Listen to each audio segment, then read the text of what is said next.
reading this and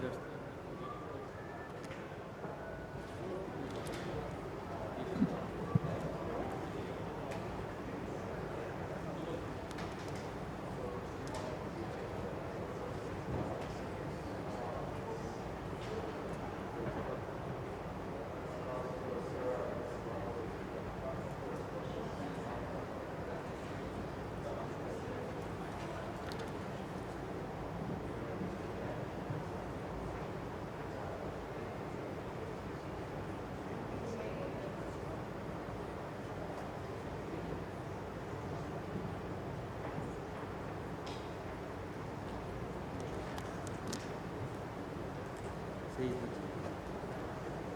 he will not be here.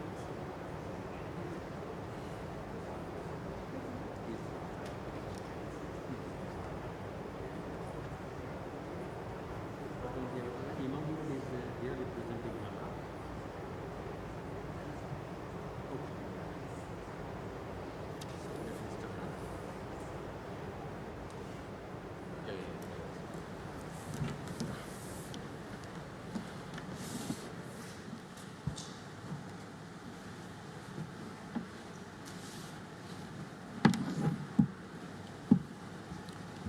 So, dear friends, good morning.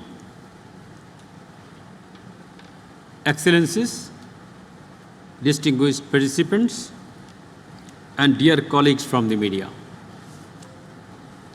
This is Abul Kalam Azad. I'm the special envoy of Bangladesh Presidency of Climate Vulnerable Forum and Vulnerable 20 Finance Ministers Group. I would like to extend warm welcome to all of you joining us here in this press conference room in Glasgow and from all around the globe. Thank you so much for joining this CVA press conference on 500 billion in 2020 to 2024, a climate finance delivery plan. Especially question is, why not 100 billion each year? Why 500 billion in 5 years? I am pleased to be joining you today as the moderator for this conference. This press conference is convened for the CVF members to explain what we mean by a delivery plan of climate finance. In August 2021, IPCC assessment report has highlighted the alarming concerns that global heating will undergo an acceleration unparalleled in human history over the coming decade, as the world is locked onto warming to 1.5 degrees Celsius, with the already unprecedented climate impacts plainly striking economics and communities worldwide. And it is becoming more severe and powerful. We have arrived at a point of no return, and the most vulnerable suffer financial losses the most. Developed countries that have failed their contributions to closing the finance gap to ensure 100 billion per year support must take urgent steps to fulfill their part of this even agreed collective funding promise, and will prior to COP26 for the sake of international climate action and cooperation. We, the Climate Vulnerable Forum, an international forum of now 55 countries, most threatened by climate change, representing some 1.5 billion people around the world, have put forward the Dhaka-Glasgow Declaration with a Climate Emergency Pact. The Climate Emergency Pact must be a key outcome of COP26, with the inclusion of delivery plan from the developed nations to concretely demonstrate how the 100 billion is in annual climate finance will be met over 5 years from 2020 to 24, with in total a minimum of 500 billion of climate finance Ambition and finance are inseparable. They not only complement each other, but they reinforce each other in ways that can enable us to safeguard hard-fought economic gains and future prosperity outcome while ambitiously tackling climate change. This delivery plan has also been called for by the Vulnerable 20 Group, the forum of the finance ministers of the CVF member states last July during the last Climate Vulnerable Finance Summit. The delivery plan should also stipulate how the promised 50-50 balance between adaptation and mitigation in the unmet annual 100 billion climate finance commitment will be achieved, with all developed countries allocating more public and grant-based funds for adaptation, which has a lower leveraging capacity of private finance than mitigation. Individual developed countries must indicate how and when they will catch up to align their public contributions with the balance by allocating public international climate finance to scale up at least 50% resources for adaptation. We urge the IMF and other financial institutions for jointly assessing gaps and failures in international finance and to propose practical solutions taking into consideration debt sustainability. Synergies between existing funds and streamlined direct access by countries must be prioritized. We recognize and thank Germany and Canada for their efforts in the delivery plan put forward by the developed countries, especially on the clarity of delivery of the USD 500 billion. However, would like to note that there are still shortcomings in the 2020 goal and in adaptation finance. Failure of climate finance to finance adaptation has translated to loss and damage. A clear and concrete delivery plan for the UNFCCC agreed US 100 billion per year for the period of 2020 until 24 would be for us.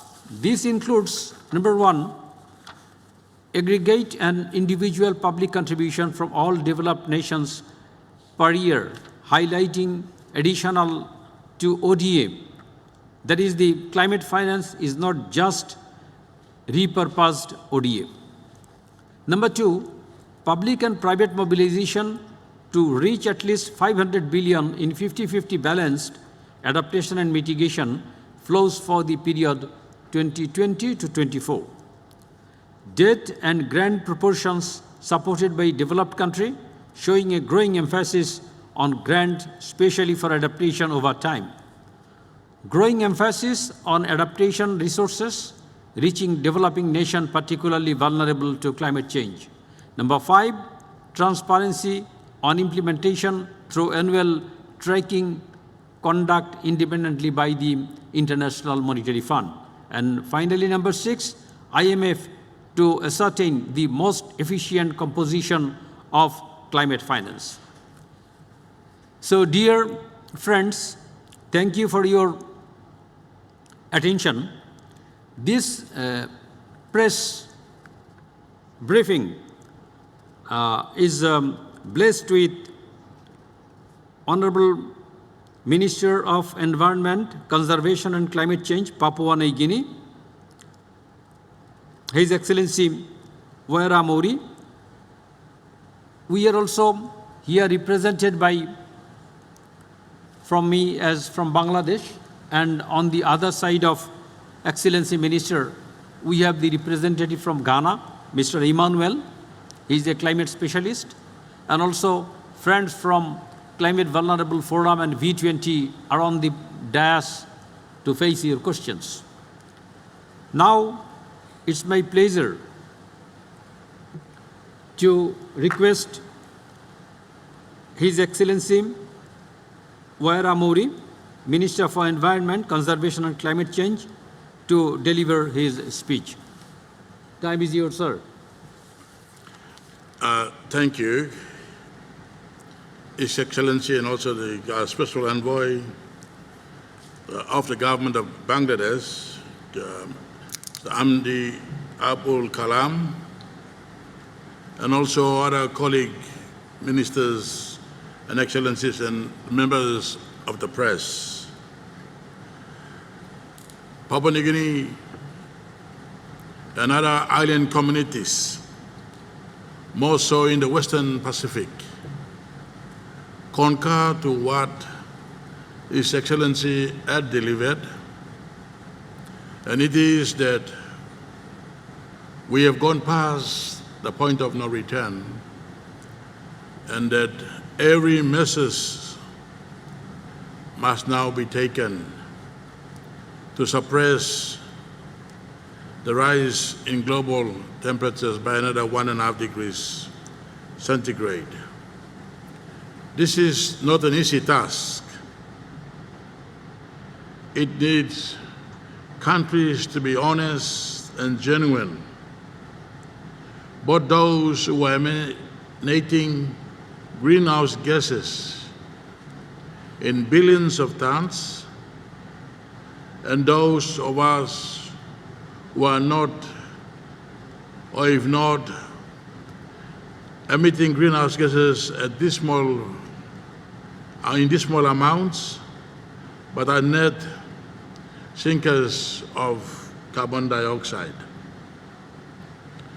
I'd like to basically comment by saying that climate vulnerable countries like Papua New Guinea and those island nations of the Pacific, more so in the Western Pacific, expect this conference of parties to deliver with the right urgency and ambitions. What it basically means is that the time of talking is over. We must now start taking actions. It means that we have to make sacrifices.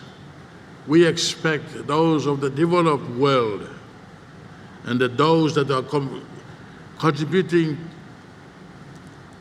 to extensive amounts of greenhouse gases must now cut back. And that for those of us from the vulnerable nations, we'll take the necessary actions in whatever we may to implement our national determined contributions to contribute respectively to suppress this rise of 1.5 degrees. On this note, we demand that 1.5 degree centigrade threshold be protected as point of survival. The Dhaka Glasgow declarations call for a climate emergency, pact for annual ambitions, raising a delivery plan of the $500 billion of climate finance from developed to the developing countries is not only urgent, it's not only an urgent humanitarian need, but it is seen as the starting point to maintain global financial stability. Let's not forget that we are interconnected in terms of trade and supply chains.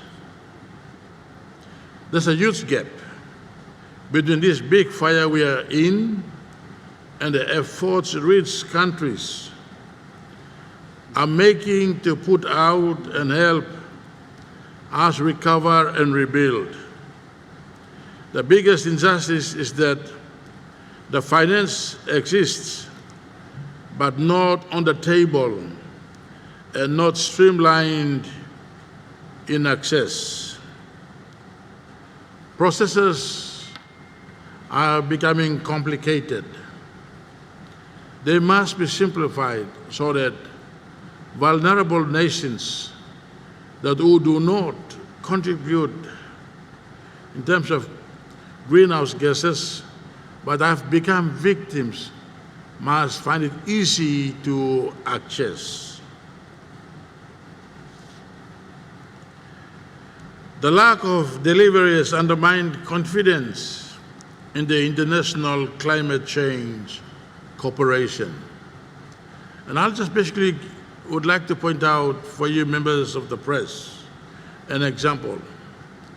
In Papua New Guinea is part of the second largest island on planet Earth, which occupies only 1% of global landmass, but we are host to 7% of global biodiversity.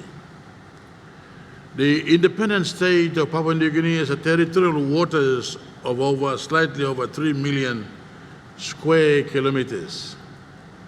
And together with other Pacific Island nations, we may be a little dot on the global map, or we don't even exist on maps.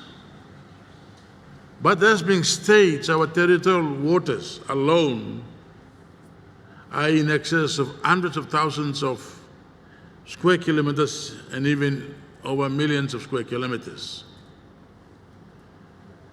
The region that I am now referring to occupy a surface area, global surface area of between 25 and 30%. But our oceans are the biggest sinkers of carbon dioxide.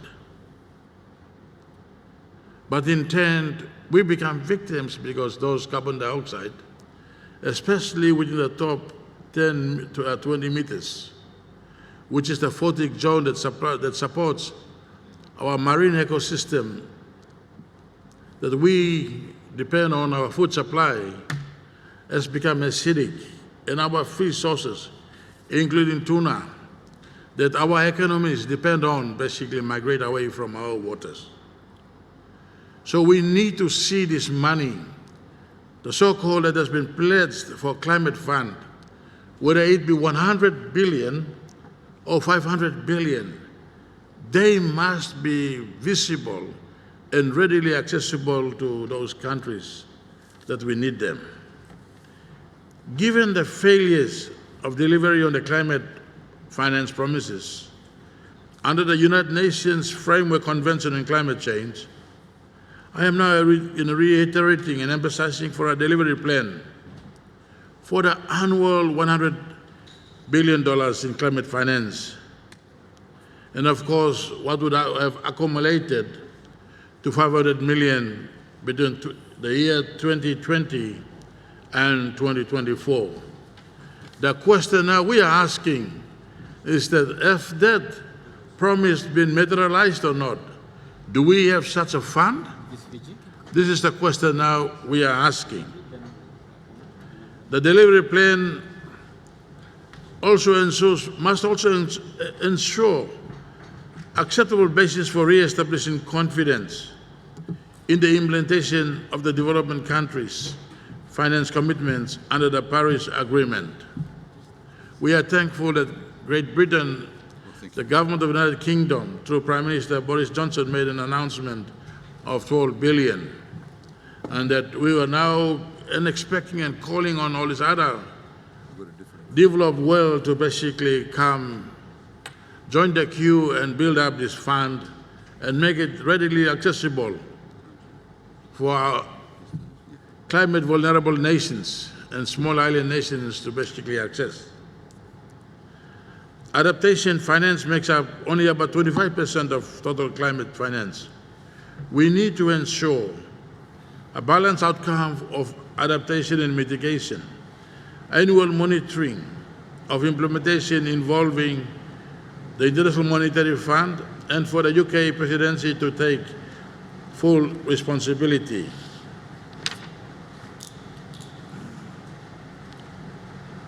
What I would like to basically, in conclusion, is to say this. As we expect, and because the fact that we have gone past the point of no return, and as we expect the developed nations to start, or if not, cut back their emissions, some of us, and especially for Papua New Guinea, we now are playing our part, driving our national determined contributions. We are looking at banning logging altogether.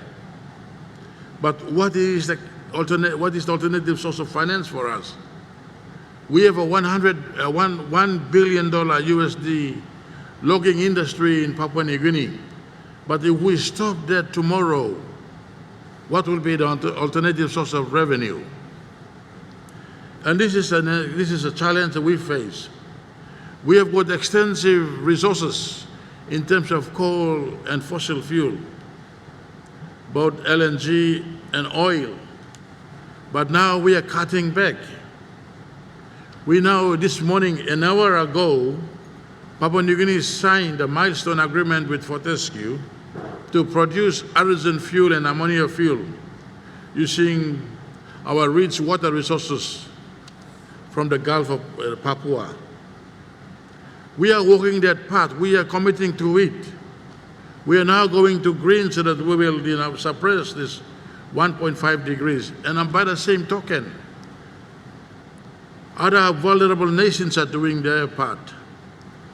But I'd like to basically stress in this press conference here that now we expect accessibility to those funds that has been promised. Processes and procedures must be simplified. We don't need to do further studies and file up with references and volumes of documents that will collect dust. What we need is direct intervention in our adaptation programs. Thank you. Thank you very much. Thank you, Excellency Wera Mori, Minister of Papua New Guinea. Excellencies, we are here blessed with His Excellency Mr. Aiyaz Sayed-Khaiyum, Minister for Economic, Civil Service and Communication and Climate Change of Fiji. Now I would request Excellency Mr. Aiyaz Sayed-Khaiyum to deliver his speech. Thank you. Floor is yours, sir. Thank you. Thank you, Chair, and my apologies for the slight delay. Your Excellencies, ladies and gentlemen, the parties have failed to meet the $100 billion climate finance target by 2020. And it appears they will fail again this year. And we're also told to brace for similar shortfalls in 2022 and 2023. It's not just security and opportunity that are at stake here, it is the trust between nations. Failure to deliver on this entirely achievable pledge under the Paris Agreement undermines the credibility of every promise made by the wealthy world, including their commitments to reduce carbon emissions. We are seeing gaps and shortfalls everywhere. The emission gap, adaptation financing gap, and the wider climate financing deficit. These gaps in equity and fairness threaten the economies and communities of every vulnerable nation, and they tear the very fabric of our international order. While we are stalling, the costs are rising. Climate financing needs are expected to increase to $5 trillion annually by 2030. The recent State of Climate Action report suggests an average increase of $436 billion a year will be required between 2020 and 2023. Again, Your Excellency, ladies and gentlemen, let me say, this is entirely achievable. Look at where we're spending money now. To prop up a system that destroys the world by design, nations invested around $726 billion in fossil fuels last year alone. Are we expected to hold confidence in nations' promises under the Paris Accord when the world spends 13 times more on fossil fuels than it does on climate finance? We understand that developed countries have reaffirmed that the $100 billion pledge and that the recent climate finance delivery plan expects the target to be met by 2023.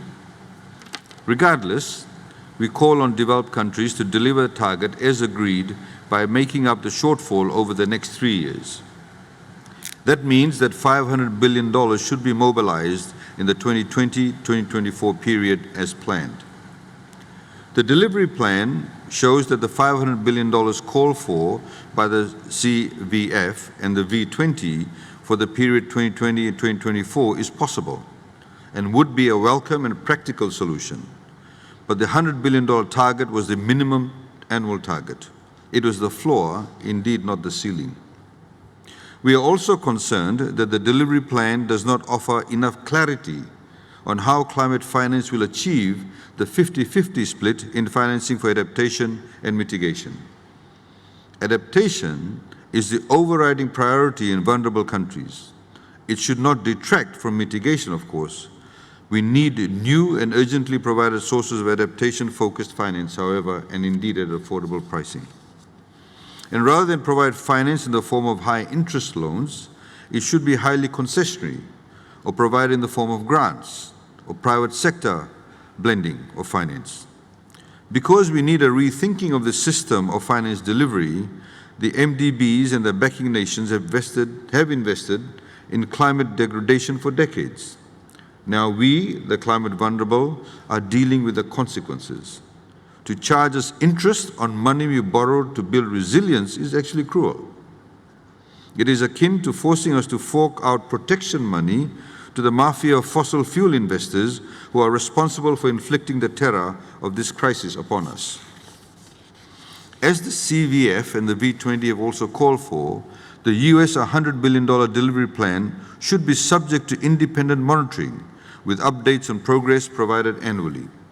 These funds should not filter through various layers of bureaucratic bloat that ultimately sees funds return to the economies of donor countries. They must actually reach the communities where they are urgently needed. And we thank Canada and Germany for increasing transparency by producing this report. I want to take this opportunity to also reiterate Fiji's position on the need for additional and dedicated financing for loss and damage. We need to establish a financing mechanism that makes finance available for those who are losing the most. The gaps we described earlier have already translated into major and irreversible losses for many vulnerable nations. There's a linkage between mitigation, adaptation, and loss and damage. This needs to go beyond access to insurance and risk transfer arrangements to have the impact required, and it must be additional and separate to the annual climate financing target. Vulnerable developing countries need trillions, not billions of dollars of investment to secure a climate resilient and zero carbon future. Urgent progress is needed to conclude a new annual climate finance goal from 2025. Finally, we wish to remind the UK COP presidency that the CVF has called upon it to take full responsibility, for the US $100 billion delivery plan, which should form part of a climate emergency pact in the outcome of COP26. We urge the COP26 presidency and the developed countries to work on addressing the above concerns to ensure an acceptable basis for re-establishing confidence in the implementation of the developed countries' finance commitments under the Paris Agreement. Thank you very much. Thank you, Excellency. Minister from Fiji. Now, though we have a very less time with us, any question? I would request our expert from Ghana, Mr. Emmanuel Tachi Oveng, EPM, along with Maria Jose and Sara. They will also responding. So can you please provide the microphone? Second row, a lady. I would request to be very brief and to the point so that our experts can, along with us, can respond. Thank you very much. I'm Chloe Ferran from Climate Home News. Just a couple of questions. First, on your request for climate plans to be delivered and improved every year to 2025, is there also a need for another checkpoint, another increase in climate finance pledges before then? And how could that be maybe reflected in the final outcome? And secondly, on the 100 billion delivery, what kind of wording or what are you looking for in the final outcome of this COP that would reflect your demands and your needs? Thank you. I believe let us take the questions and then together we will respond. May I request to give the microphone here, and then I will come to the first row and then the yes. Thank you, Stefan Rogelet from AFP. On the matter of loss and damage, you mentioned the need for additional and dedicated funds. Does that mean that proposal to loop it in with adaptation funds would be a red line for you? Okay, thank you. Can you please give the microphone in the first row?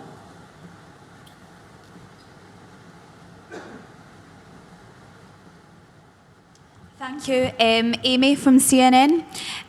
You talk a lot about the lack of trust that's emerged given the delayed funds, the adaptation mitigation imbalance, and over the last couple of days it's become clear that we're seeing a pushback from rich countries, particularly the EU, when it comes to reparations for loss and damage. Given those issues, when officials from these countries say that they stand in solidarity with developing countries, do you and can we, the rest of the world, believe that they're being genuine? Thank you. Thank you. I think let him speak, then I will come to you. That will be the last one. So, can you please give the microphone in the second row? Maybe they can just come. Here? Maybe they can just come to the mic. Pardon? Yeah. They can just come to the mic. Josh Gabbatis from Carbon Can you Brief. please take the mask so that the question is... It's Josh Gabbatis from Carbon Brief. Clearly, a lot of the developed countries have very different ideas about what climate finance is. So some are providing a lot of loans versus others which are providing mainly grants. Do we need like a strict definition of what climate finance is and what form would that take and what avenue would that be in these talks? Okay. And I believe this is the last question.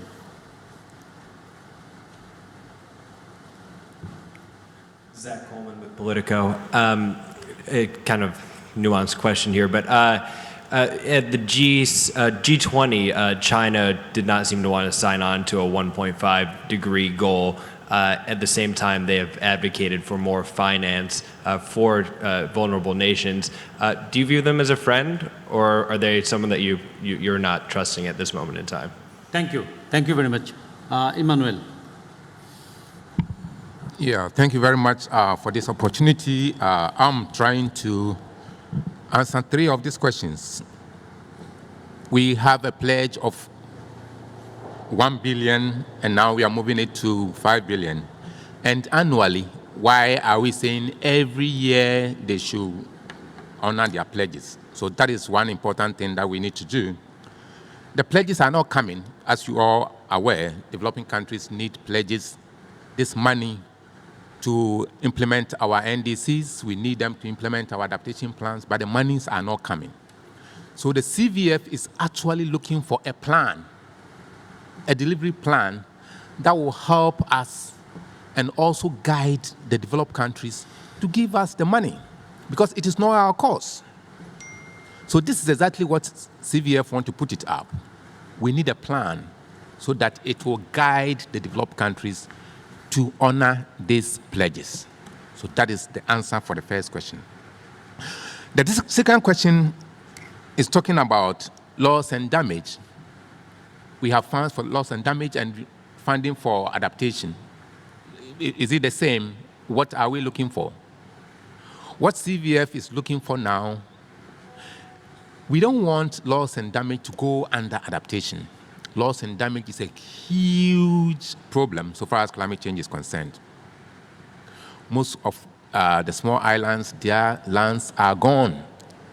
If you come to Ghana and most of the African countries, floods and droughts have become annual events. So we want funds separately for loss and damage that climate change is bringing us and for general adaptation actions. So this is what we are looking for. And then the third one on whether we believe G20, we'll continue to believe them because they are the cause, and we believe that they will honor it. Though they are shifting the poles from Paris, now they are shifting it to 2023.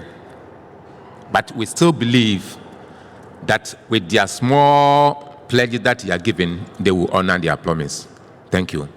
So thank you. Now I'd request Selamawit to please respond. Thank you very much, Special Envoy.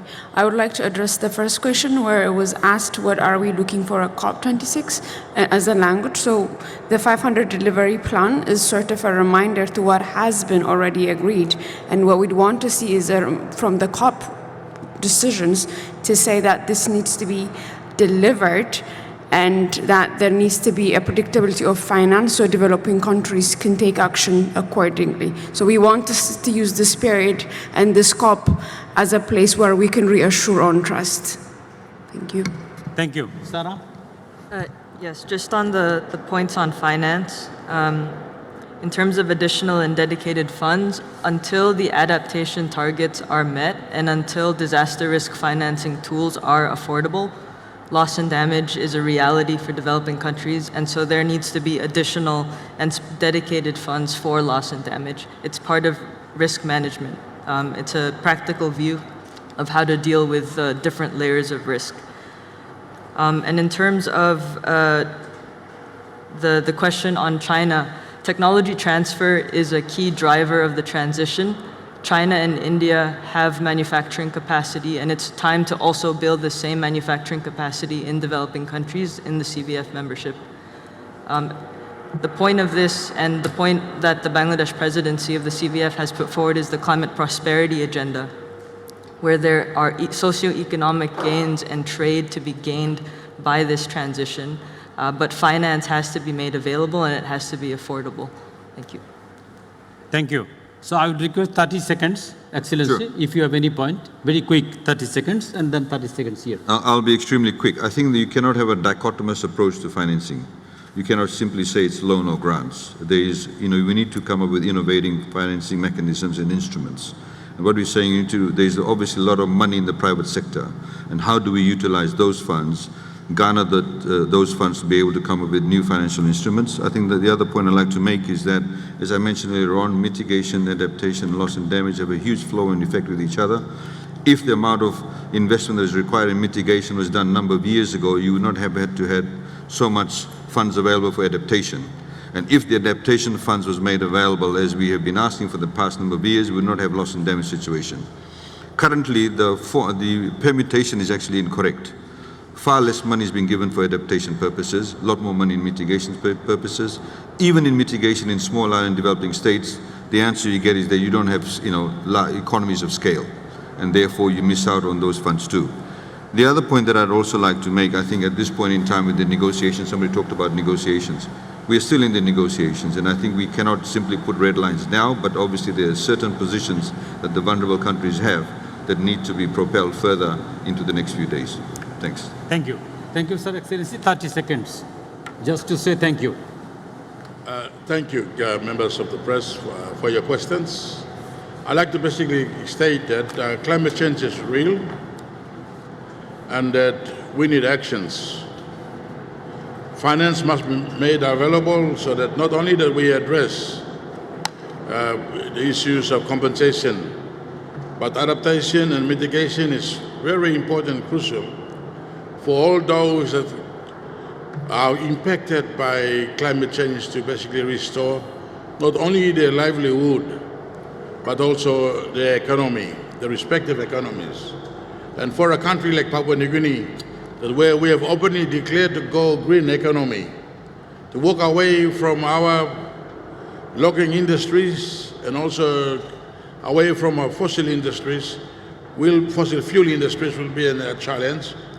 But that we have to start now walking the talk, and we expect those from the developed world who are responsible for contributing more to the greenhouse gases now to basically play their part and make this funding of 500 billion a reality.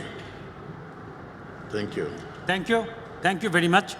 This press conference ends. Thank you. Thank you for your participation.